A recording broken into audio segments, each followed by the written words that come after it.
नमस्कार दोस्तों, मैं हूं आपका अपना उदय दाहिया। दोस्तों, आजकल ना हवाई जहाज़ में चलने का वो मज़ा नहीं बचा है जो पहले था। आपको भी याद होगा, जो लोग हवाई जहाज़ में पहले से यात्राएं कर रहे हैं, पहले क्या मज़ेदार यात्राएं होती थी। एक तो इतनी सारी एयरलाइंस थी कि आपके पास चॉइस होती थी। जेट एयरवेज से जाना है, सहारा से जाना है, जेट स्पाइस से जाना है, जेट लाइट से जाना है, किंगफिशर से जाना है, एयर इंडिया, एयर डक्कन, सहारा, इंडस, इतनी सारी एयरवेज थी। आदमी के पास चॉइस होती थी। आजकल तो गिनती की बची हैं, ज़्यादा फ्लाइट ही नहीं है। और साहब, पहले क्या तरीके से लोगों को बुलाया जाता था। आप जैसे ही फ्लाइट में एंटर करते थे, ऐसा लगता था आप कहाँ आ गए हैं। इतना स्वागत होता था। जाते ही से आपको वेलकम ड्रिंक मिलती थी। उसके बाद बढ़िया एक भाप वाला गरम गरम टॉवेल आता था, उससे आप मुंह पोंछते थे, अपना हाथ पोंछते थे। चॉकलेट आती थी, वेलकम ड्रिंक मिलती थी। उसके बाद आपको कान में लगाने के लिए कॉटन मिलता था। आपको खाने के लिए पूछा जाता था, सर वेज या नॉन वेज। फिर वैसा खाना मिलता था, कॉफ़ी, टी, ये सब मिलता था। नींद आ रही है तो सर पिलो ले लीजिए, एक शॉल ले लीजिए। मैं बता रहा हूँ, इतनी सुविधाएं होती थी, लगता था कि आप फ्लाइट में जा रहे हैं।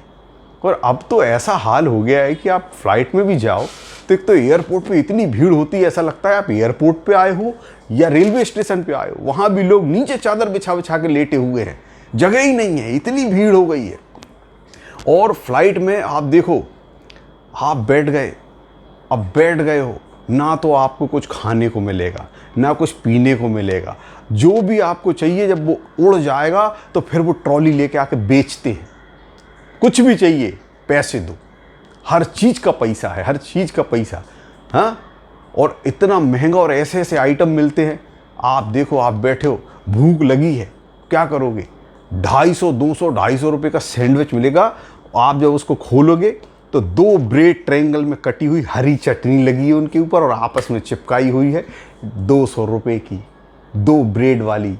आदमी देख के दिमाग ख़राब हो जाता, क्या करूं क्या नहीं करूं। पीनट 60 रुपये का इतना सा पीनट्स, डब्बे को खोलो इतना सा पीनट निकलता है। आदमी देखता है, अरे बाप रे, इतना तो बोले बार में जाता था जो कॉम्प्लीमेंट्री में मुझे पीनट मिलता था, इतने तो मैं वैसे ही छोड़ के आ जाता था। वहाँ 60 रुपये का लेके खा रहा उतना सा वो। और लोगों ने भी बिल्कुल ऐसा कर दिया है आजकल फ्लाइट को, ऐसा लगता है आप ट्रेन में सफ़र कर रहे हैं। अब सबको पता लग गया है कि इतना महंगा महंगा मिलता है, तो लोगों ने भी वैसा ही ट्रीट करना शुरू किया है जैसा होना चाहिए।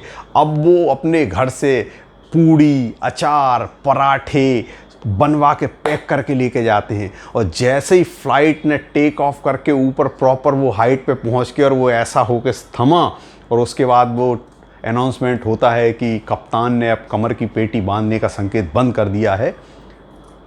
उसके बाद लोगों का डब्बा खुलता है और पूरे प्लेन में अचार की खुशबू, पूड़ी की खुशबू, ऐसा लगता है जैसे आप ट्रेन में बैठ के जा रहे हो। ट्रेन और हवाई जहाज में कोई फ़र्क समझ में नहीं आता है, हर चीज़ का पैसा है। आपको अगर विंडो सीट चाहिए और आप बोलते हो कि मुझे विंडो सीट चाहिए, सर 1200 रुपये दीजिए, विंडो सीट मिल जाएगी। आदमी बोलता है, रहने दो भाई, 1200 रुपये कौन देगा, मैं बीच में बैठ के चला जाऊँगा। एक बार एक आदमी बोलता है, मैडम ये बहुत कंजस्टेड है, सीट बिल्कुल पास में है, मैं ऐसे बैठ रहा हूँ, मेरे घुटने टच हो रहे हैं सामने वाली सीट में, मैं बैठ नहीं पा रहा हूँ। तो ओके सर, सामने है एक, वहाँ थोड़ा सा स्पेस है, आप वहाँ बैठ सकते हैं। आदमी बड़ा खुश हो गया, वो गया बैठा। थोड़ी देर वो आई, बोले 1500 रुपये दीजिए, ये पैर लंबे करने का पैसा लगता है। वो बोला, मुझे वहीं बैठा दो जहाँ मैं बैठा था। हर चीज़ का पैसा लगता है, और फ्लाइट में अब पहले जैसी कोई सुविधा बची नहीं है। बस ऐसा लगता है कि बस समय बच रहा है, बाकी कोई सुविधा नहीं है। वैसा जैसे ट्रेन में जाते थे लोग, वैसे अब हवाई जहाज़ में सफ़र कर रहे हैं। और इन सब का एक ही कारण है, बढ़ती हुई जनसंख्या। जनसंख्या इतनी बढ़ गई है, बस फुल है, ट्रेन फुल है, हवाई जहाज़ फुल है, एयरपोर्ट फुल है। अरे, इस बढ़ती हुई जनसंख्या को किसी तरह से कंट्रोल किया जाए, नहीं तो कुछ नहीं बचेगा। सब जगह ऐसे ही परेशान होगा। आदमी के पास कितना भी पैसा होगा, लेकिन वो खुश नहीं रह पाएगा। तो कंट्रोल करो, कंट्रोल कंट्रोल करो। बहुत बहुत धन्यवाद।